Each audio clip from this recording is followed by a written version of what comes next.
नमस्कार, स्वागत है साहित्यिक झरोखा चैनल पर। आज हम करेंगे विरेचन सिद्धांत। किसका है? अरस्तु का है। ये आपको ध्यान में रखना है। अरस्तु कौन है? प्लेटो के शिष्य हैं और बहुत ही प्रसिद्धि इन्होंने प्राप्त करी है। तो आइए देखते हैं अरस्तु का विरेचन सिद्धांत। अरस्तु का त्रासदी सिद्धांत भी मैं करवा चुकी हूँ, उसका लिंक मैं इस वीडियो के डिस्क्रिप्शन में डाल दूँगी, तो आप वहाँ से कर सकते हैं। तो आइए, आज का हमारा जो प्रश्न रहेगा वो किस पर है कि विरेचन का अर्थ बताते हुए विरेचन सिद्धांत की प्रमुख विशेषताओं का आकलन कीजिए। अरस्तु द्वारा निरूपित विरेचन सिद्धांत का स्वरूप स्पष्ट करें, या अरस्तु के विरेचन सिद्धांत का परिचय देते हुए सिद्ध कीजिए कि इसके द्वारा अरस्तु ने प्लेटो द्वारा काव्य पर लगाए गए आरोपों का निराकरण किया है। बात वही है, उत्तर आपको यही लिखना है। तो शुरू करते हैं। देखिए, विरेचन को समझने से पहले हमें ये जानना होगा कि ये विचार आया कहाँ से। देखिए, अरस्तु के गुरु जो थे वो प्लेटो थे। इन्होंने घोषित किया कि आदर्श राज्य के आदर्श नागरिक से यह आशा की जाती है कि वह अपनी क्षुद्र वासनाओं का दमन करे, उनका निराकरण करे। अर्थात कहने का भाव क्या है कि एक अच्छा राज्य वही है कि वहाँ के जो नागरिक हैं वो अपने मन की उन बुरी विचारधाराओं को या बुरी वासनाओं का नाश कर दें, उनको ख़त्म कर दें। ये कौन मान रहा है? प्लेटो। प्लेटो की ये धारणा थी कि काव्य हमारी क्षुद्र वासनाओं को उभारता है, यानी उनको बढ़ाता है, उनका प्रचार करता है और आदर्श नागरिकता के मार्ग में बाधा उपस्थित करता है। अर्थात कहने का भाव क्या है? प्लेटो किसके विरोध में है? प्लेटो काव्य के विरोध में है कि काव्य एक नागरिक को आदर्श नागरिक बनने से रोकता है। क्यों? क्योंकि वो हमारे मन की वो दमित जो भावनाएं, वासनाएं हैं, उनका प्रचार करता है, उनको उत्तेजित करता है। यूनान में बदलते परिवेश व चारित्रिक दोष के लिए काव्य ही दोषी था। यूनान में जो परिस्थितियाँ थी, जो परिवेश बदल रहा था, जो वातावरण में परिवर्तन आ रहा था, सामाजिक व्यवस्था में परिवर्तन आ रहा था, या उस समय के मानव के चरित्र में दोष देखे जा रहे थे, उसके लिए काव्य को दोषी माना गया। उनका मानना था कि कवि यश और धन की प्राप्ति के लिए कविता में वासनाओं और भावनाओं को अतिरंजित रूप में प्रस्तुत करता है। कि जो कवि है वो क्या करता है, जब कविता की रचना करता है तो वो केवल अपना मान सम्मान बनाने के लिए या उससे धन की प्राप्ति के लिए कविता में या काव्य में ऐसे भावों, ऐसी वासनाओं को डालता है, उनके रूप को बढ़ा चढ़ाकर और ज़्यादा निखार कर। इससे क्या होगा कि मानव वासनाओं के दमन के स्थान पर उनका सिंचन और पोषण होगा। अतः कविता त्याज्य है कि समाज को कविता का त्याग कर देना चाहिए, काव्य का त्याग कर देना चाहिए, क्योंकि काव्य दमित वासनाओं को या शुद्र जो वासनाएं हैं उनको बढ़ाने का काम करता है, जिससे आदर्श नागरिकता समाप्त हो रही है। लेकिन प्लेटो के ही शिष्य कौन थे? अरस्तु। अरस्तु ने इस बात का विरोध किया और अरस्तु ने अपने सिद्धांत अपने तरीके से दिए। उन्होंने प्लेटो के जीवन काल में ही उनके सिद्धांतों का खंडन किया। वो थे तो उनके गुरु, लेकिन शिष्य होने के नाते वो प्लेटो के विचारों से प्रभावित ज़रूर थे, लेकिन वो उनके पक्ष में नहीं थे। उन्होंने क्या खंडन किया कि काव्य के बारे में उन्होंने यथार्थ मूल्य दृष्टि का प्रतिपादन किया। अरस्तु ने कहा कि कविता क्षुद्र वासनाओं के दमन के स्थान पर उनका विरेचन, उनका निष्कासन अथवा परिशमन करती है। कि विरेचन का मतलब होता है निकाल देना, उन वासनाओं को समाप्त कर देना। निष्कासन का मतलब भी वही है कि निष्कासन यानी निकाल देना, परिशमन यानी उनमें परिवर्तन करना, उनको उनका नाश करना। अरस्तु ने विरेचन सिद्धांत की परिभाषा नहीं दी और ना ही कहीं विस्तृत इसकी व्याख्या की है, लेकिन ये मानते हैं कि कविता त्याज्य नहीं है। ये काव्य को समाज के लिए आवश्यक या अनिवार्य मानते हैं, इसे त्याज्य नहीं मानते, क्योंकि ये मानते हैं कि कविता हमारे भीतर जो वासनाएं हैं, शुद्र वासनाएं हैं, उनका दमन करने के स्थान पर उनका शुद्धिकरण करती है। तो ऐसा किसने माना? अरस्तु ने माना। उन्होंने प्लेटो के विचारों का उनके जीवन काल में ही खंडन किया। अब देखते हैं कि विरेचन का अर्थ क्या है और उसका स्वरूप क्या है। देखिए, विरेचन का अर्थ अगर देखें तो यूनानी भाषा में कथार्सिस शब्द के लिए संस्कृत और हिंदी में रेचन विरेचन शब्द का प्रयोग किया जाता है। यानी यूनानी भाषा में जो कथार्सिस शब्द है उसके लिए विरेचन शब्द का, और संस्कृत या हिंदी में जो रेचन शब्द है वो किसके अर्थ में, विरेचन शब्द का रेचन या विरेचन के रूप में उसका प्रयोग किया जाता है। अब शाब्दिक अर्थ की अगर बात करें तो शाब्दिक अर्थ क्या है, शुद्धिकरण, अर्थात विचारों का शुद्धिकरण या निष्कासन करना। हमारे मन में जो बुरे विचार हैं, जो हमारे अचेतन मन में बुरे विचार वास करते हैं, उनका शुद्धिकरण करना, यानी वहाँ पर शुद्धता लाना, सफाई करना, विचारों की सफाई करना। साधारण तरीके से समझ सकते हैं विरेचन शब्द कहाँ से लिया है, ये चिकित्सा शास्त्र का शब्द है जिसका अरस्तु ने काव्य शास्त्र में लाक्षणिक प्रयोग किया है। अब चिकित्सा शास्त्र में अगर देखें तो इसका आयुर्वेद में विशेष रूप से इसको परिभाषित किया गया है, जिसमें रेचक औषधि के द्वारा शारीरिक विकारों अर्थात उदर क्या, पेट के विकारों का शुद्धिकरण किया जाता है या विकारों को दूर किया जाता है। आयुर्वेद के अनुसार यह त्वचा रोगों के उपचार के लिए सर्वोत्तम चिकित्सा है। देखिए, इसमें एक साधारण सी बात आपको समझनी है। विरेचन का मतलब क्या है, शुद्धिकरण करना। कहाँ से लिया, चिकित्सा शास्त्र से इस शब्द को लिया है, विशेषकर आयुर्वेद में। देखिए, आयुर्वेद क्या कहता है कि किसी भी बीमारी को समाप्त करने के लिए, मान लीजिए हमारे चमड़ी पर फोड़े फुंसी हो रहे हैं, तो वो चमड़ी के ऊपर लगाने की बजाय वो अंदर से शुद्धिकरण करने पर बल देते हैं कि बीमारी हमारे पेट के भीतर से निकलती है और वो स्किन पर या चमड़ी पर दिखाई देती है। हमें चमड़ी के फोड़े पर दवाई लगाने से उसका इलाज संभव नहीं है, बल्कि जो पेट के भीतर उसका वास्तविक कारण है उसका सफाया करना होगा, तभी चमड़ी या जो ऊपर हमारी त्वचा की जो बीमारियां हैं वो ठीक होगी। उसके लिए वो क्या करते हैं, रोगी को कुछ ऐसी दवाइयाँ देते हैं जिससे उसके पेट में जमा हुआ गंदा मल या गंदगी वो सब पेट से बाहर निकल जाती है। पूरी तरह पेट और आंत की सफाई हो जाती है। उस सफाई की प्रक्रिया को क्या कहते हैं, विरेचन। वैसे ही अरस्तु ने ये माना है कि काव्य के माध्यम से हमारे मानसिक सफाई होती है, हमारे मन के जो दमित वासनाएं हैं, शुद्र वासनाएं हैं, उनका शुद्धिकरण होता है, अर्थात विरेचन होता है।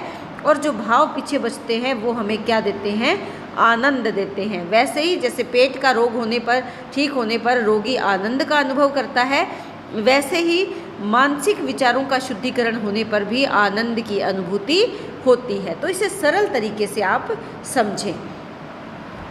अरस्तु का मानना है कि वासनाएं मानव जीवन का स्थायी और अनिवार्य अंग है, हम इनको दूर नहीं कर सकते। वासनाएं दो प्रकार की होती है, अच्छी और बुरी। जैसे भय, करुणा, त्रास, ये हीन भावनाएं हमारे अंदर उसी प्रकार रहती है।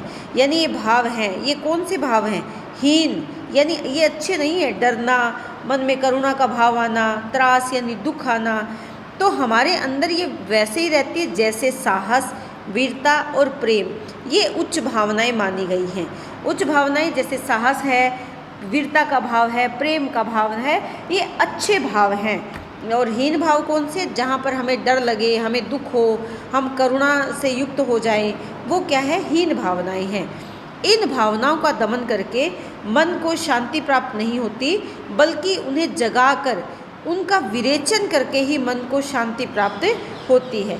बिल्कुल वैसे ही जैसे मान लीजिए किसी के जीवन में कोई ऐसा समय आ गया जो बड़ा ही कठिन है, लेकिन हम कई बार सुनते हैं कि उसके जीवन में ऐसी त्रासदी घटित हो गई है या उसका प्रियजन इस संसारिक यात्रा को पूरा करके चला गया है, लेकिन वो स्त्री या वो पुरुष आंखों से आंसू नहीं आ रहे, वो रो नहीं रहा है, तो हम क्या करते हैं, उसको रुलाने का प्रयास करते हैं।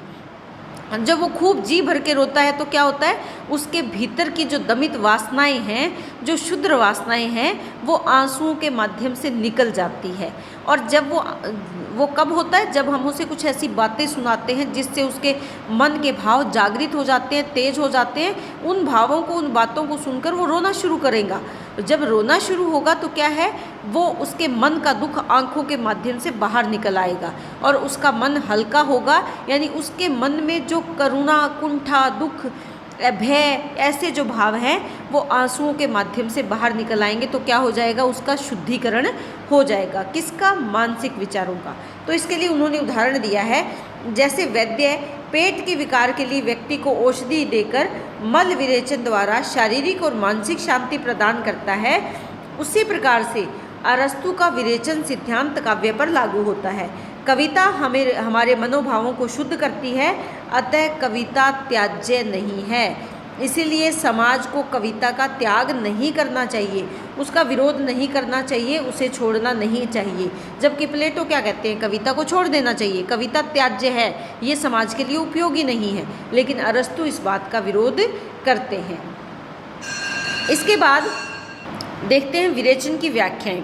देखिए, बहुत से विद्वान अरस्तु के विरेचन सिद्धांत को उपयोगी मानते हैं, सार्थक मानते हैं और तर्क संगत भी मानते हैं। इसीलिए इसकी धार्मिक, नैतिक, मनोवैज्ञानिक, कलात्मक, आयुर्वैज्ञानिक, आयुवैज्ञानिक ऐसे बहुत सी व्याख्याएं इसकी की गई है और आलोचकों ने उसके प्रति अपने विचार या विवेचन उसका किया है। तो सबसे पहले देखते हैं धर्मपरक अर्थ या धर्मपरक व्याख्या। यहाँ पर धर्मपरक अर्थ या धर्मपरक व्याख्या की बात करें तो यूनान में अन्य देशों की तरह नाटक का श्रीगणेश धार्मिक जो उत्सव होता है उससे ही माना जाता है। यानी जब भी कोई नाटक मंच पर मंचित किया जाता है तो सबसे पहले अपने धर्म पर आधारित जो भी उनके पूजनीय देव हैं, इष्ट देव हैं, उनके बारे में वहाँ पर विचार रखे जाते हैं या उनके बारे में वहाँ पर, जैसे हम यहाँ पर गणेश वंदना करते हैं उसी प्रकार वो सबसे पहले अपने धर्म से उस नाटक का शुरुआत करते हैं। तो इस पृष्ठभूमि के आधार पर अगर इसकी व्याख्या की देखें तो किसने दो व्यक्ति हैं जो यहाँ पर विशेष रूप से इनका नाम विद्वानों का लिया जा सकता है। एक है प्रोफेसर गिलबर्ट मरे और दूसरे हैं लीवी। यहाँ पर टाइपिंग मिस्टेक है, थोड़ा सा ध्यान दें, ये है लीवी। ये दो यहाँ पर विद्वान हैं जिन्होंने इसकी धर्मपरक व्याख्या की है।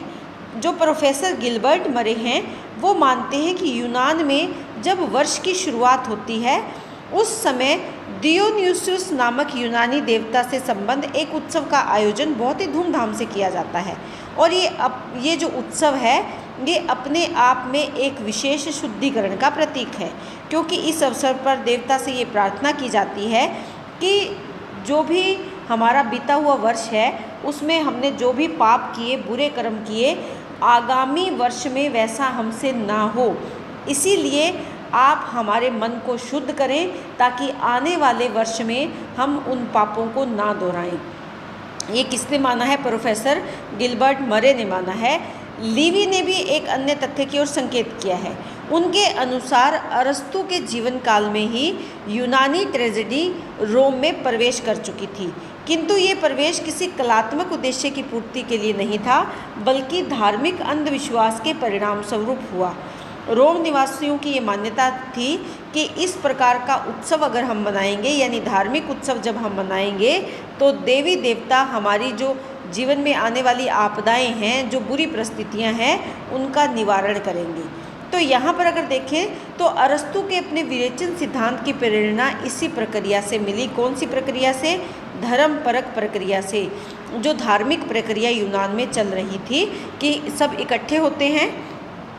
तो यहाँ पर अरस्तु के साथ साथ जो अन्य विद्वान इसे धर्म पर आधारित मानते हैं वो इसका अर्थ क्या समझते हैं कि बाहरी उत्तेजना और अंत में बाह्य उत्तेजना में के शमन द्वारा आंतरिक शुद्धि एवं शांति, अर्थात बाह्य या बाहरी, कुछ भी आप लिख सकते हैं, बाह्य या बाहरी उत्तेजना, यानी बाहर से हम इतने उत्तेजित हों, बिल्कुल वैसे ही जैसे हम किसी धार्मिक समारोह में उठकर जब जैसे भजन चलते हैं या पूजा अर्चना होती है तो हम खूब ज़ोर से उठ के नाचने लगते हैं, झूमने लगते हैं, और वो नाचते नाचते नाचते नाचते एक समय ऐसा आता है जब हम अपने भीतर से बहुत ही हल्का शांत अनुभव करते हैं।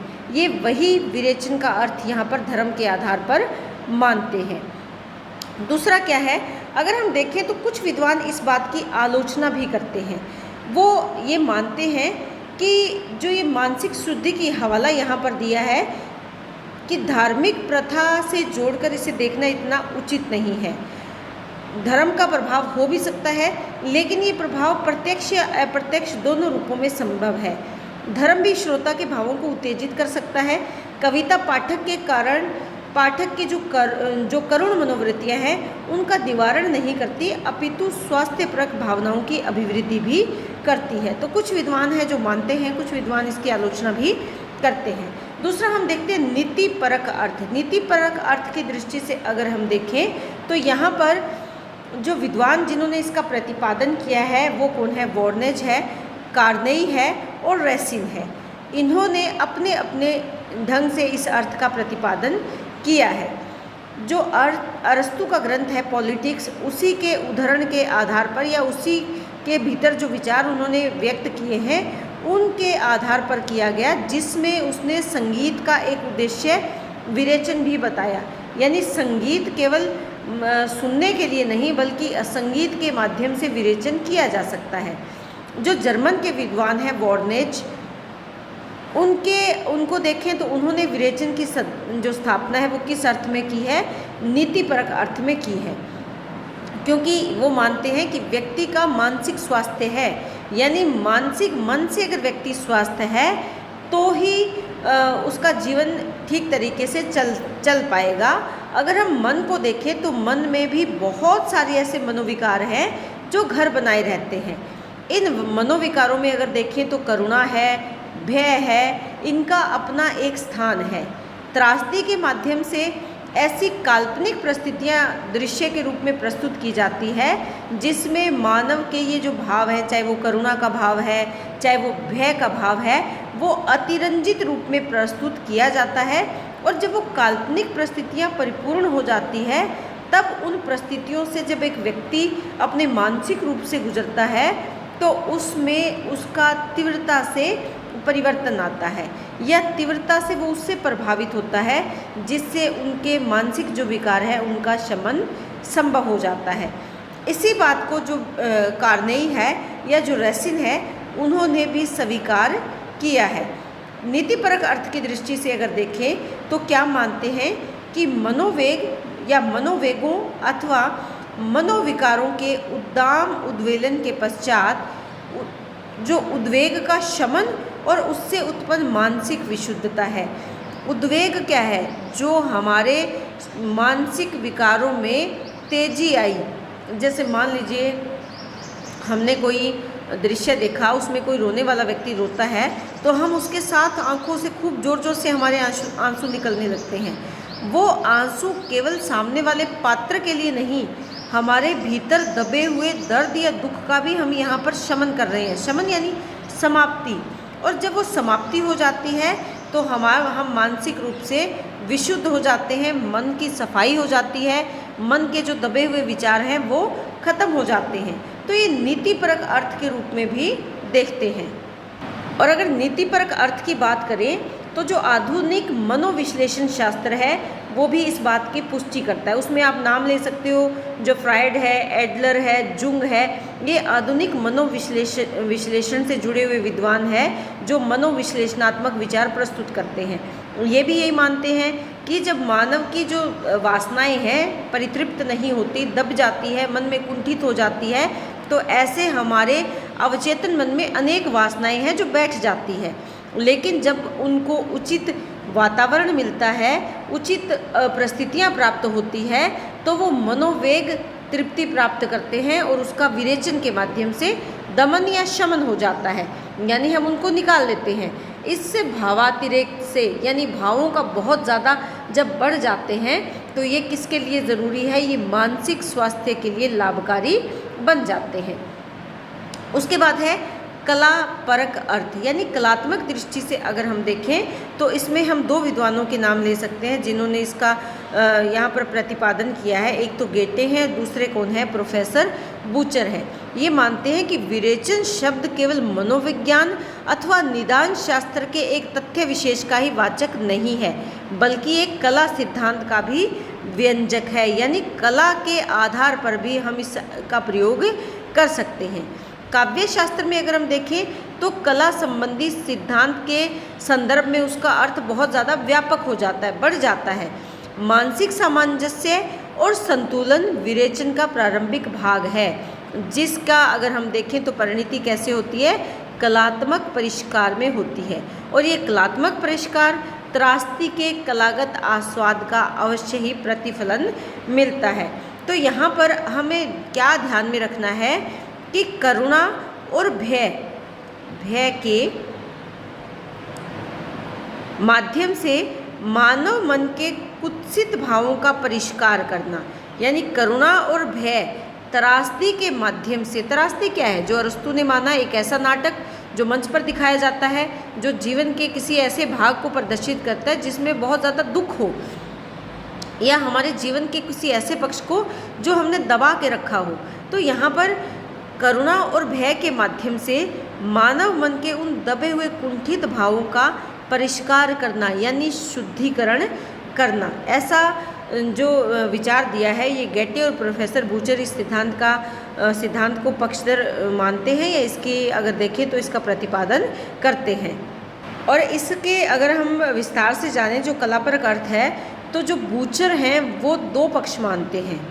विरेचन के कितने पक्ष माने हैं? बूचर ने दो पक्ष माने हैं। एक माना है भावात्मक और दूसरा माना है अभावात्मक। ये किसने माना है? बूचर ने माने हैं कि विरेचन के कितने पक्ष हैं? दो पक्ष हैं, भावात्मक और अभावात्मक। अभावात्मक पक्ष पहले मनोवेगों को उत्तेजित करता है, यानी ये पहले जो हमारे मन के वेग हैं उनको बढ़ाता है, फिर उनका शमन करता है, उनका नाश करता है और मन को शांति प्रदान करता है। परंतु उसका जो भावात्मक पक्ष है वो कौन सा है? कलात्मक परितोष है, यानी इसको किससे जोड़ते हैं? कलात्मकता से जोड़ते हैं।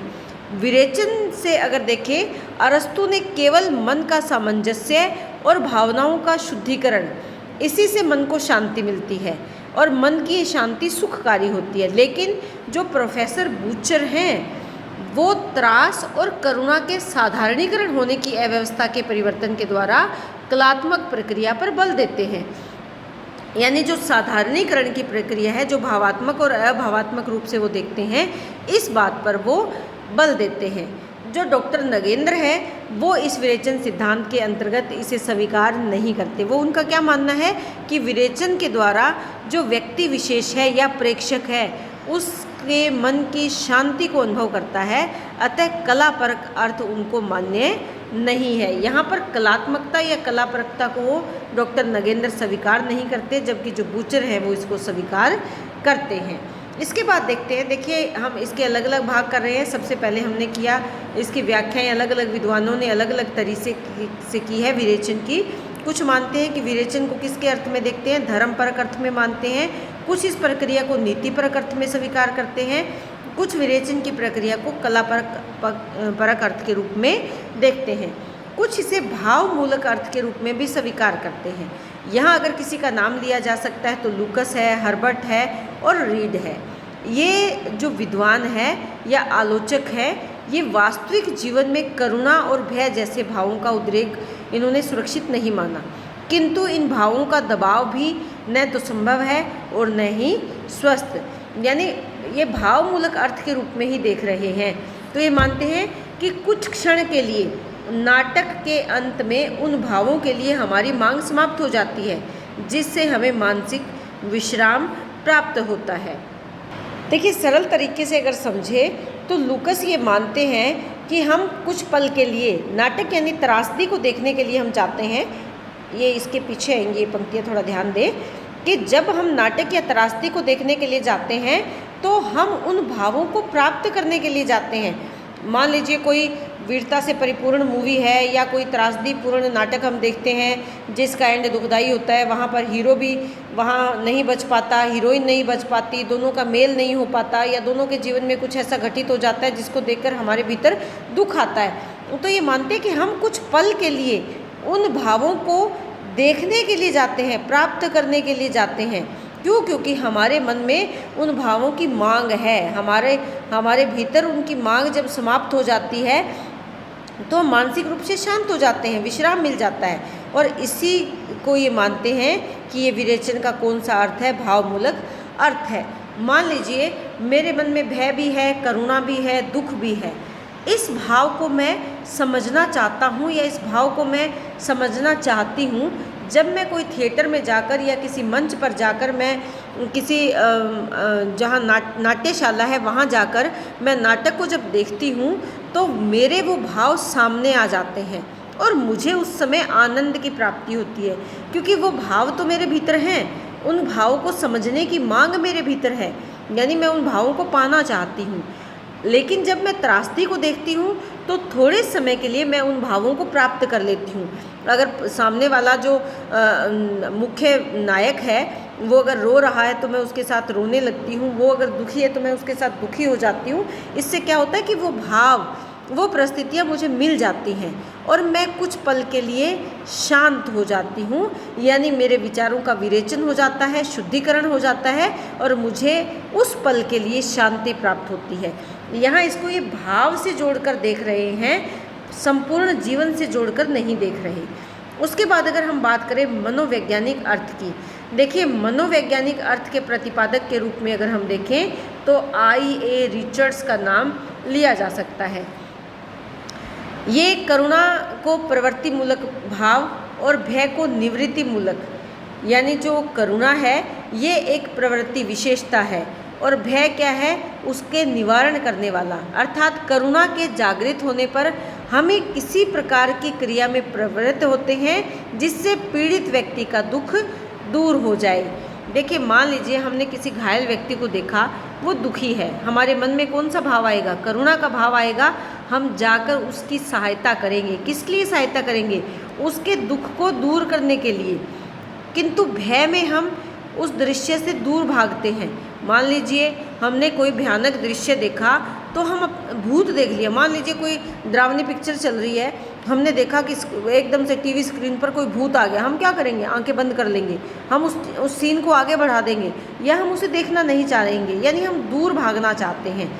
इसीलिए जब ट्रेजेडी को देखते समय इन दोनों विरोधी भावों की अनुभूति जब हम करते हैं तो एक प्रकार के संतुलन का अनुभव होता है, यानी हम दुख को भी अनुभव करते हैं और हम भय के दृश्य को भी देखते हैं और ये मानते हैं कि यही जो संतुलन है, ये कौन सा संतुलन है? ये मानसिक, मन का संतुलन है, हमारे मानसिक विचारों का संतुलन है और यही संतुलन क्या है? विरेचन है, जिससे हमें क्या प्राप्त होता है?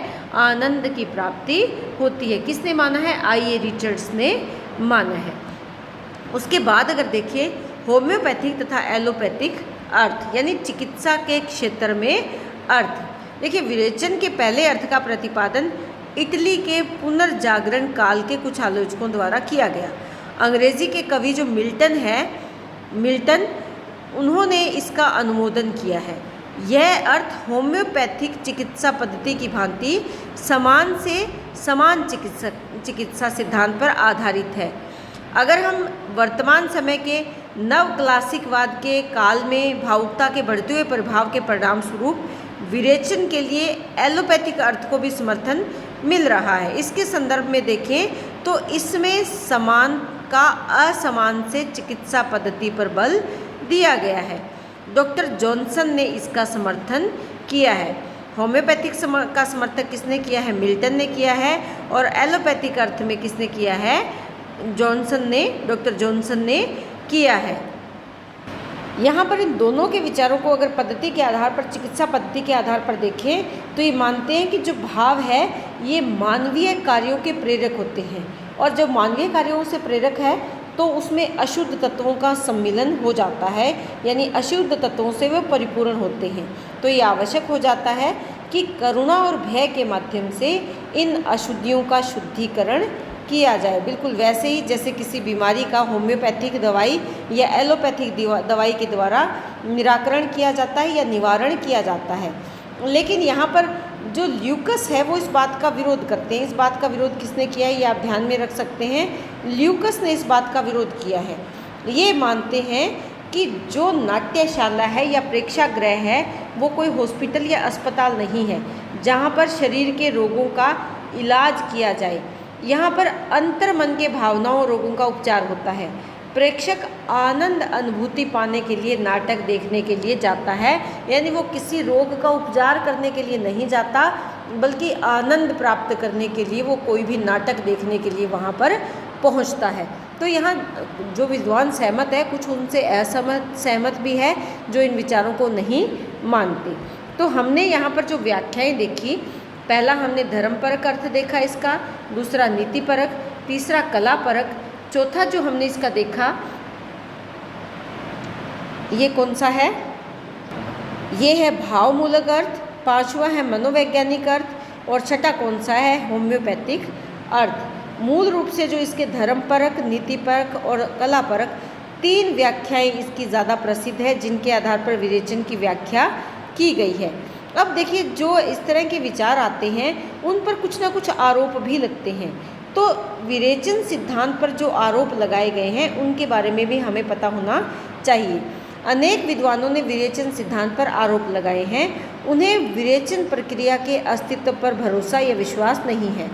उनका विचार है कि वास्तविक अनुभव से विरेचन नहीं होता, क्योंकि त्रासदी को देखकर करुणा, त्रास और भय आदि मनोगत भाव जागृत होते हैं, परंतु मन को शांति प्रदान नहीं करते।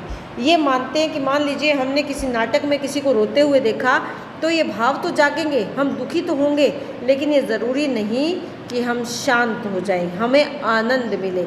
बिल्कुल वैसे ही जैसे मान लीजिए आप कोई मूवी या पिक्चर देखकर आते हैं तो उसमें जब आपने कोई ऐसा दृश्य देखते हैं जिससे करुणा और भय उत्पन्न हो, तो ज़रूरी नहीं कि आप आनंद का अनुभव करेंगे। उसके बाद हो सकता है बहुत दिनों तक वो नाटक के दृश्य आपके मन मस्तिष्क पर प्रभाव बनाए रखें और आप बार बार उनसे विचलित हो जाएं और आपको आनंद या शांति वहाँ पर ना मिले। लेकिन डॉक्टर नगेंद्र इस मत का विरोध करते हैं। वे मानते हैं कि विरेचन प्रक्रिया भावों का उद्भव करती है और उनका समंजन करती है तथा आनंद की जो भूमिका है तैयार करती है। यही विरेचन सिद्धांत की सबसे महत्वपूर्ण देन है। लेकिन डॉक्टर नगेंद्र इन विचारों का खंडन करते हैं और ये कहते हैं कि विरेचन प्रक्रिया के माध्यम से भावों का उद्भव होता है, उसमें समंजन यानी तालमेल बनता है, और जब हमारे विरेचन हो जाता है, हमारे भीतर दबे हुए विचारों का शमन हो जाता है, तो हमें आनंद की अनुभूति होती है। ये कौन सा सिद्धांत है? विरेचन सिद्धांत है और इसकी महत्वपूर्ण देन है। दूसरा आरोप इस पर क्या लगाया जा रहा है कि त्रासदी में प्रदर्शित भाव वास्तविक नहीं होते, वह हमारे भावों को उत्तेजित नहीं कर पाते, फिर विरेचन का तो प्रश्न ही नहीं उठता। देखिए, ये मानते हैं कि जो हमने त्रासदी देखा या त्रासदी नाटक देखा, उसमें जो भाव हैं वो वास्तविक नहीं है। वहाँ पर जो कलाकार हैं उसके माध्यम से केवल प्रदर्शित किए जा रहे हैं। जैसे मान लीजिए सीता की अग्नि परीक्षा दिखाई, वो केवल नाटक में सीता की अग्नि परीक्षा है, वास्तविक नहीं है। इससे हमारे भाव उत्तेजित नहीं होंगे, क्योंकि हम जानते हैं कि ये केवल नाटक के द्वारा दिखाया जा रहा है। तो फिर विरेचन कैसे हुआ? तो कुछ विद्वान भी अन्य भी हैं जो इस पर आरोप लगाते हैं कि ये विरेचन पद्धति सही नहीं है या ये विचार सही नहीं है। लेकिन ऐसा नहीं है कि इस बात को सभी ने मान्यता दी है। इस पर भी खंडन की प्रक्रिया आई है कि विद्वान ये मानते हैं कि ऐसा नहीं है। मान लीजिए हम कोई सिनेमा या रंगमंच जब देखने जाते हैं तो वहाँ हम आनंद का अनुभव करते हैं। अगर हम इस बात को अस्वीकार करते हैं तो क्या हम ये माने कि जो शेक्सपियर का नाटक है जैसे हैमलेट है, तो वहाँ पर हमें केवल कला का आस्वादन प्राप्त होता है? क्या हमें वहाँ पर आनंद की अनुभूति नहीं होती? इसी प्रकार अगर देखिए राजा हरिश्चंद्र का नाटक है तो क्या हम उसको देखकर रो नहीं पड़ते? और ये केवल क्या भावों का उद्रेक एक चमत्कार नहीं है? तो हमें ये मानकर चलना चाहिए कि जिस भी नाटक को हम देखते हैं, जहाँ भी हमारे भाव उत्तेजित हो जाते हैं, हम उस नाटककार के साथ जो वहाँ मंच पर है उसके साथ हमारी प्रक्रिया साधारणीकरण की प्रक्रिया में परिवर्तित हो जाती है। तो वो क्या है? आनंद की स्थिति है। उसे विरेचन सिद्धांत में अपना लेना चाहिए। डॉक्टर शांति स्वरूप गुप्त भी इस बात को स्वीकार करते हैं और वो मानते हैं कि विरेचन सिद्धांत की अपनी समस्त शक्ति तथा सीमाओं सहित पाश्चात्य काव्यशास्त्र को अरस्तु की महत्वपूर्ण देन है। इसके द्वारा अरस्तु ने प्लेटो के काव्य पर लगाए गए आरोप का उत्तर दिया है, काव्य की महत्ता स्थापित की और त्रासदी के प्रभाव को गौरवपूर्ण बनाया है। अरस्तु के विरेचन, रिचर्ड्स के अंतर्वृत्ति के समंजन और शुक्ल जी द्वारा प्रतिपादित हृदय की मुक्तावस्था में कोई भेद नहीं है। इसीलिए विरेचन सिद्धांत को हमें स्वीकार करना चाहिए, क्योंकि काव्य समाज के लिए अनुपयोगी नहीं है, बल्कि काव्य के माध्यम से हमारे मन के भावों का विरेचन होता है। कौन सी भाव को हैं जिनका विरेचन होता है? जो हमारी शुद्ध वासनाएं हैं, अचेतन मन में जो कुंठित विचार है, उनका शमन काव्य के माध्यम से होता है, और उसी को क्या कहा है? विरेचन कहा है। तो उम्मीद करती हूँ कि प्रश्न आपको समझ में आया होगा और आप इस प्रश्न को बहुत अच्छे से कर पाएँ, ऐसी मेरी कामना है। बहुत बहुत धन्यवाद। इसी तरह जुड़े रहें, लाइक शेयर सब्सक्राइब ज़रूर करें।